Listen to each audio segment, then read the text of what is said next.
కేంద్ర ప్రభుత్వానికి ముందు చూపు లేకపోవడంతో దేశవ్యాప్తంగా యూరియా సమస్య తలెత్తిందని అన్నారు మంత్రి తుమ్మల నాగేశ్వరరావు. సరైన సమయానికి యూరియా రాకపోవడం వల్ల రాష్ట్ర రైతాంగం ఆందోళనలో ఉందని అన్నారు.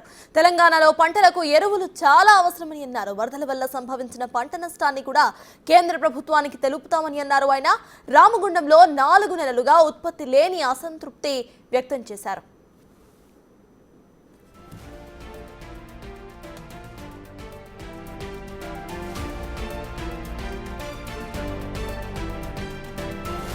కేంద్ర ప్రభుత్వానికి ముందు చూపు లేకపోవడంతో దేశవ్యాప్తంగా యూరియా సమస్యగా తలెత్తిందని అన్నారు మంత్రి తుమ్మల నాగేశ్వరరావు.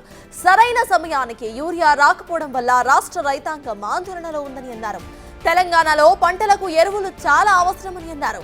వరదల వల్ల సంభవించిన పంట నష్టాన్ని కూడా కేంద్ర ప్రభుత్వానికి తెలుపుతామని అన్నారు. ఆయన రామగుండంలో 4 నెలలుగా ఉత్పత్తి లేదని అసంతృప్తి వ్యక్తం చేశారు. ఆయన యూరియాకి సంబంధించి కేంద్ర ప్రభుత్వం యొక్క ముందు చూపు లేకపోవటం, అదేవిధంగా ఇతర దేశాల నుంచి ఇంపోర్ట్ చేసుకోవాల్సినటువంటి యూరియాని ఇంపోర్ట్ చేసుకోలేకపోవటం, దేశవాళీ పరిశ్రమలను కూడా ఉత్పత్తిలో ఎక్కడా కూడా అనుకున్న సమయానికి అనుకున్న టైంకి ఉత్పత్తి చేయలేకపోవటం మూలన ఈనాడు దేశవ్యాప్తంగా వచ్చినటువంటి యూరియా కొరత తెలంగాణని కూడా పీడిస్తుంది.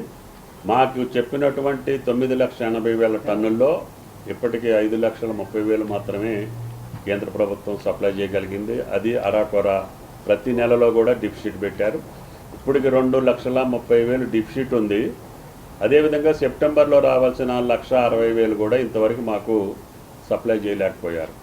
రెండోది, మొన్న కురిసినటువంటి అతి భారీ వర్షాల వల్ల 6-7 జిల్లాలు పూర్తి స్థాయిలో అన్ని శాఖల్లో నష్టం జరిగింది. ముఖ్యంగా పెద్ద ఎత్తున పంట నష్టం, రహదారులు, చెరువులు, ఇన్ఫ్రాస్ట్రక్చర్ కూడా పెద్ద ఎత్తున దెబ్బతింది. దాన్ని కూడా కేంద్ర ప్రభుత్వం దృష్టికి తీసుకెళ్లాలని, ముఖ్యంగా యూరియాకి సంబంధించి కేంద్ర ప్రభుత్వం యొక్క ముందు చూపు